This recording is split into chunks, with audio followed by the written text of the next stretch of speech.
ঈদের ছুটিতে বাড়িতে আসলে সময় যে কিভাবে চলে যায় বোঝাই যায় না। ঈদের নামাজ পড়তে পড়তে বৃষ্টি, কোথাও যাওয়া হলো না। যাই একটু বাজার থেকে। এই রফিকুল দাঁড়া, একটা হ্যাঁ, কথা কি আছে। হয়েছে ভাই বলেন। তুই ঈদের ছুটি ছাড়া তো বাড়ি আসিস নে, তোর সাথে জাগা জমির ঝামেলাটা মীমাংসা করতে চাচ্ছি। আমার সাথে জমি জমা নিয়ে ঝামেলা মানে? আমি তো ঠিক বুঝলাম না তো ভাই। রাস্তার পাশে তোর যে 10 কাঠা জমি আছে, গাছগাছালি লাগাই রাখিস, ওই 10 কাঠা জমি বিক্রি করে আমি হজে যাব। জমির দলিলটা আমার দে। এইটা কি ধরনের কথা ভাইজান? আমার জমি বিক্রি করে আপনি কেন হজে যাবেন? ভাই, ওই জমি তো আব্বা মারা যাওয়ার আগে আমার নামে লিখে দিয়ে গেছেন, আর আপনার নামেও তো 10 কাঠা লিখে দিয়ে গেছেন। তা আপনি আপনারটা বেচেন, আমারটা বেচে কেন আপনি হজে যাবেন? ঠিক বুঝলাম না ভাই। তোর অত কিছু বোঝা লাগবে না। ওই জমিটা আমি বিক্রি করব, ওই জমি বিক্রি করে আমি হজে যাব। তোরে আমি ভালোই করছি, ওই দলিলটা আমার কাছে দে, ওই জমিটাই বিক্রি করা লাগবে। দেখেন মিয়া ভাই, আপনি কিন্তু খুব বাড়াবাড়ি করতেছেন। এই বাড়াবাড়ি করাটা কিন্তু ঠিক হচ্ছে না। এই বাড়াবাড়ি দেখিস কি? ওই জমি যদি আমি বিক্রি করতে না পারি, এই বাড়ি রক্তর বন্যা বয়াই দেবো।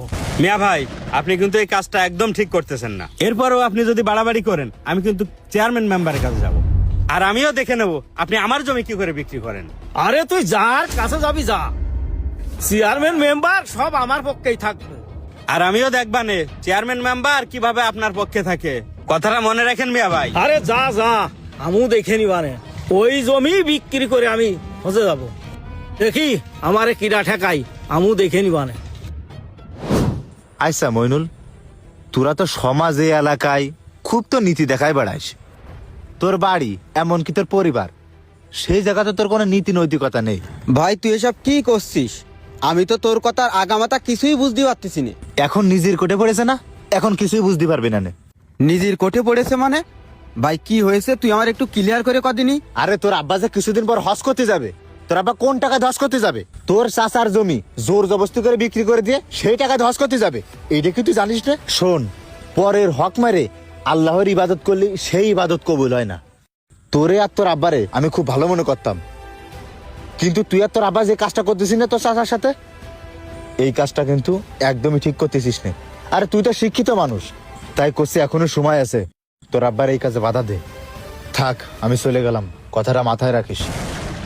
বুঝলাম না তো, আলামিন হঠাৎ করে আমার এগুলো কি কইলো? আমি তো বাড়ি এসে এগুলো কিছুই শুনলাম না। দেই আমি আব্বার কাছে যাই, শুনি বিষয়টা।